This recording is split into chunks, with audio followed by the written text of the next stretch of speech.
अगर भगवान भूत अधिपति भगवान शंकर का स्मरण कर कर, पंचाक्षर मंत्र का स्मरण कर कर अगर आप पूजन में बैठ रहे हैं, लक्ष्मी पूजन कर रहे हैं, तो ये पक्का है अगर हमसे कुछ त्रुटि हो भी गई तो भगवान भोलेनाथ उसको क्षमा कर देंगे। और माता से निवेदन करना, हे लक्ष्मी मैया, हे वैभव लक्ष्मी, हे माता अष्टलक्ष्मी, हे माँ संतान लक्ष्मी, धान्य लक्ष्मी, वैभव लक्ष्मी, प्रतिष्ठा लक्ष्मी, यश लक्ष्मी, कीर्ति लक्ष्मी, आरोग्य लक्ष्मी, संतान लक्ष्मी, हे माँ ऐसी कृपा करिए, आप हमारे घर से रुष्ट होकर ना जाइएगा। ये घर, ये परिवार, ये सब आपका है,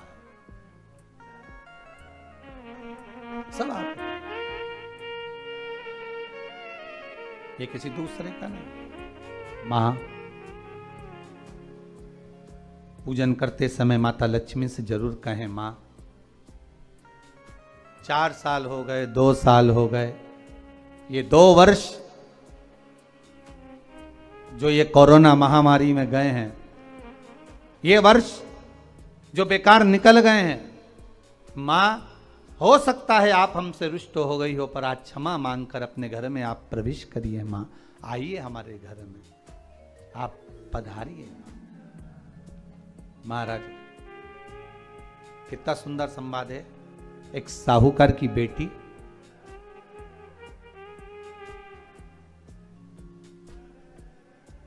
साहूकार की पुत्री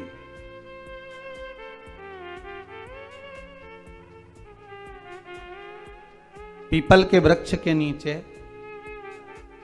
बेलपत्री के वृक्ष के नीचे, आंवले के वृक्ष के नीचे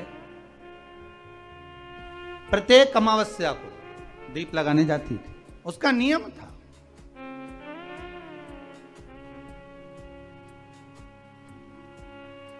साहूकार की पुत्री प्रत्येक अमावस्या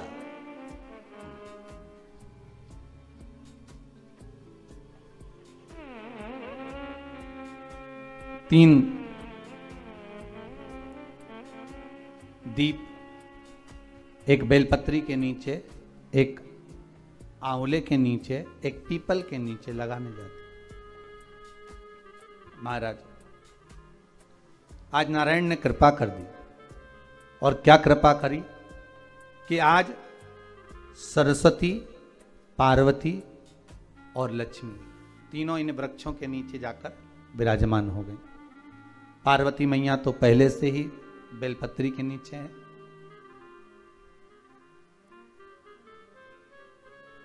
स्वयं सरस्वती मैया, लक्ष्मी मैया आंवले और पीपल के नीचे विराजमान हो गई। अब आज तीनों देवियों में बात हो रही है, आज तीनों देवियों में चर्चा हो रही है कि यदि आज अगर कोई दीप लगाने आया और पहला दीप जिसका लगेगा तो ये पक्का है कि मैं लक्ष्मी उसके घर में प्रवेश करूंगा।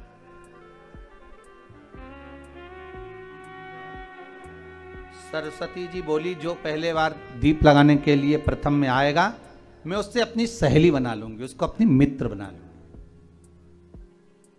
पार्वती जी बोली, जो प्रथम दीप लगाने आएगा, पार्वती जी कहती हैं मैं भगवान शिव से कहकर उनका कल्याण करवा दूंगी।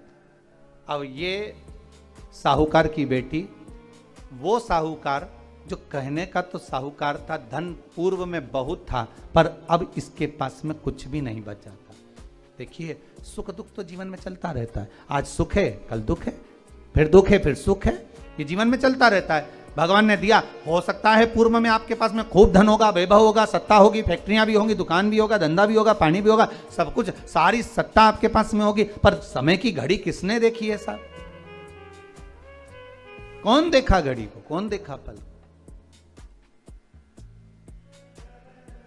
इसीलिए कहते हैं ना, बार बार कहते हैं, तेरा पल पल बीता जाए, मुख से जप ले नमः शिवाय, ओम नमः शिवाय, ओम नमः शिवाय।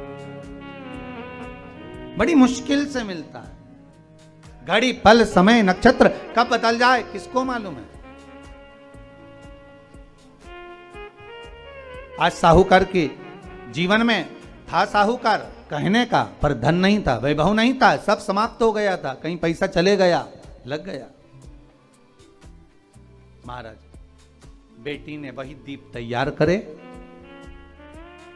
दीपावली की अमावस्या नहीं थी, पर दूसरी जो अमावस्या थी, उस अमावस्या पे उसने दीप लगाया। जैसे ही दीप लगाया, 3 देवियों ने आवाज लगाई, अरे सखी सुनो तो। साहूकार की बेटी बोली, किसकी आवाज आ रही है? अरे सखी सुनो तो। सखी ने कहा, क्या बात है? आवाज आई, 3 सुंदर स्त्रियां, बड़ी सुंदर युवती बनकर, सुंदर आभूषण वस्त्र पहनकर बैठी हुई थी। एक ही जगह पर तीनों बैठी हुई हैं। इसी को त्रिवेणी कहते हैं महाराज। जो त्रिवेणी का जो वृक्ष होता है, उसमें 3 त्रिवेणी का जो वृक्ष होता है, उसमें दिए लगाने का बड़ा महत्व होता है, तो इसी को त्रिवेणी कहते हैं। तीनों बैठी हुई थी। अब तीनों बैठी, आवाज लगाया, हम आपको सहेली बनाना चाहते, सखी बनाना चाहते, आप हमारी सहेली बनेंगी? अब इस साहूकार की बेटी को लगा, ये तो बहुत पैसे वाली दिख रही हैं, धनपति दिख रही हैं, और मैं तो गरीबड़ी, और ना जाने में अगर इनकी सखी बन गई तो फिर इनको क्या मुझे देना पड़ जाए, कोई भरोसा है? इसलिए शास्त्र कहता है कि मित्र भी बनाओ तो सोच समझ कर बनाओ। मित्र भी बनाओ तो सोच समझ कर बनाना। ज्यादा धनपति मित्र बन गया तो मन में आएगा कि जब ये घर आएगा तो इसको घृत का भोजन तो कराना ही पड़ेगा, घी का भोजन तो कराना ही पड़ेगा। इसलिए मित्र भी बने तो ऐसा बने कि जो आपके सम्मुख में हो, उसको धन और वैभव से मतलब ना हो, उसको सत्ता से मतलब ना हो, आप उसको केवल आप से मतलब, आपकी मित्रता से मतलब। साहूकार की बेटी ने कहा, मैं आपको कल बताती हूं, मेरे पिताजी से पूछूंगी मैं आपको मित्र बनाऊं कि ना बनाऊं। ठीक है, चली घर पहुंची। पिताजी, मुझे 3 सखियां मिली, एक सरस्वती है, एक पार्वती है और एक लक्ष्मी है। अच्छा, पीपल, आंवला और बेलपत्र तीनों वहां विराजमान। अच्छा, क्या कह रही हैं? सखी बनाना चाहती हैं। पिताजी ने कहा, बन जाओ सखी, सखी बनने में दिक्कत क्या है, बनो। अब दूसरी अमावस्या पे जब वो गई और जाकर उसने कहा कि मैं आपकी सखी बन सकती हूं, तीनों प्रसन्न हो गई। तो उसमें से एक सखी माता लक्ष्मी ने कहा कि चलो आज तुम हमारे घर चलो, हम तुम्हारा सम्मान करना चाहते हैं। सखी को माता लक्ष्मी अपने घर ले गई। साहूकार की बेटी को जब घर लेकर गई, सुंदर सोने की चौकी, सोने की थाली और सोने के गिलास, पकवान एक से बढ़कर एक माता लक्ष्मी ने जब साहूकार की बेटी के सामने परोसे, इधर माता सरस्वती, इधर माता पार्वती नजदीक में बैठ गईं और साहूकार की बेटी पकवान को पाने लगी।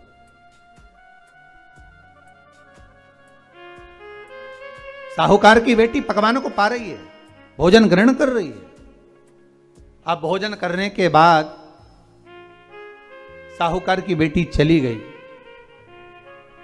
अब जाते से ही माता लक्ष्मी जी ने कहा, सुनो सखी, अगली जो अमावस्या आ रही है, आपको मालूम है वो कौन सी अमावस्या है? नहीं। कहा, दीपमालिका, दीपावली की अमावस्या, आपको मालूम है? ओहो, पर एक बात हम आपको कहें। लक्ष्मी जी बोली, एक बात हम आपको कहें। हाँ बोलिए। हम चाहते हैं इस अमावस्या को आप हमारे घर आई हो, अगली अमावस्या को हम आपके घर आना चाहते हैं। क्या आप हमें बुलाएंगी? सखी ने कहा, साहूकार की बेटी बोली, अगर आपका मन है आने का तो आप आओ, मना नहीं है। साहूकार की बेटी हूं मैं। लक्ष्मी जी ने मन में सोचा, ठीक है, तैयारी करो। आज साहूकार की बेटी घर पहुंची तो पिताजी ने पूछा, बेटी आज बहुत देर हो गई तुझे आने में, कहां रह गई थी तू? कहां रह गई तू? बेटी कहती है, 3 सखियों के घर गई थी, आने में देरी हो गई, पर मेरी सहेली माता लक्ष्मी जी कह रही हैं कि अमावस्या के दिन मैं तुम्हारे घर में आऊंगी। तो पिताजी ने कहा उसमें क्या दिक्कत है, तैयारी करो। तो पिताजी घर में अपने खाने के लिए तो कुछ नहीं, तो माता लक्ष्मी को क्या खिलाएंगे। कई लोग कहते हैं कि दीपावली पे ना तो हमारे यहाँ घी है, ना हमारे यहाँ तेल है, ना हमारे यहाँ कपास है, ना हमारे यहाँ पर मिठाई बन रही है, ना हमारे यहाँ अच्छे वस्त्र हैं, हम क्या पहने माता लक्ष्मी को रिझाने के लिए। परशु महापुराण की कथा कहती है अगर आपका भरोसा, आपका विश्वास, आपकी दृढ़ता परमात्मा के चरणों में लगी है तो परमात्मा लक्ष्मी पूजन की व्यवस्था भी वही कर देगा कि लक्ष्मी जी का सम्मान कैसे करना, आदर कैसे करना है। घर में बच्चों का विवाह होता है, टेंशन आपको होता है, परमात्मा पर छोड़ दो, भगवान विवाह कराने वाला होगा, भगवान पाणिग्रहण संस्कार कराएगा, भगवान व्यवस्था करेगा, क्योंकि जन्म उसी ने दिया है तो मृत्यु भी वही देता है। जन्म उसी ने दिया है तो पाणिग्रहण संस्कार भी वही करा देता है। क्यों सोचना। साहूकार ने कहा बेटी तू इतनी जल्दी हिम्मत हार गई कि तेरे घर में कुछ नहीं है। गाय का गोबर ला, लीपन कर, घर को पोंछ, कचरा उठाकर बाहर फेंकिया। पिताजी घर में तो कचरा भी नहीं है कि जिसका प्रयोग करा जाए, कचरा उठाकर बाहर फेंकिया। चौक पूर, पिताजी चौक पूरने के लिए तो मेरे पास में कुछ है ही नहीं, जो दीवार पर पोत रही है वही मिट्टी को पोत दे, चौक पूर। उनके घर गई थी, सोने की चौकी पर सुंदर आनंदमय भाव से बिठाया है मुझे, सुंदर सोने की थाली में भोजन कराया है मुझे, अब मैं क्या दूं। पिताजी कहते हैं अगर लक्ष्मी आपकी सहेली अगर आ रही है, बड़ी धनपति है, तो व्यवस्था भी वही करेगी। अब लक्ष्मी तो जाने की तैयारी में, सरस्वती उनके साथ जाने की तैयारी में, पर माता पार्वती नहीं गई। माता पार्वती ने कहा आज मैं नहीं जाऊंगी। क्यों? आज मुझे अमावस्या का दिन है ना, इसलिए बेलपत्री के पेड़ के नीचे मुझे रहना पड़ेगा। तो माता पार्वती बेलपत्र के पेड़ के नीचे रुक गई। अब ये दोनों जाने के लिए